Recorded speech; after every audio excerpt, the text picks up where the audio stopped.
আজকে আমরা মন্দারমণি থেকে বেরিয়ে এসেছি, আর এটা হচ্ছে দীঘাতে যাচ্ছি, আর এটা হচ্ছে শঙ্কর। আর এটা হচ্ছে আজকে আমার আউটফিট।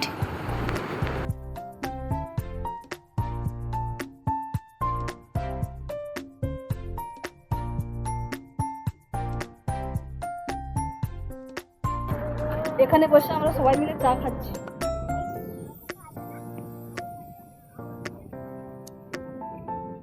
এই সমুদ্রের পাশে বসে চা খেতে কেমন লাগছে বল? আর এই সমুদ্রের পাশে বসে চা খেতে সত্যি ভালো।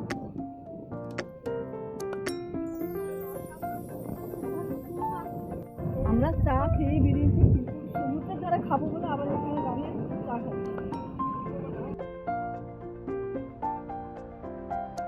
আর এখান থেকে যাওয়ার সময় আমরা আমড়া মাখা কিনে নিয়েছিলাম, যেটা আমরা টোটোতে বসে সমুদ্র দেখতে দেখতে খেতে খেতে গেছিলাম।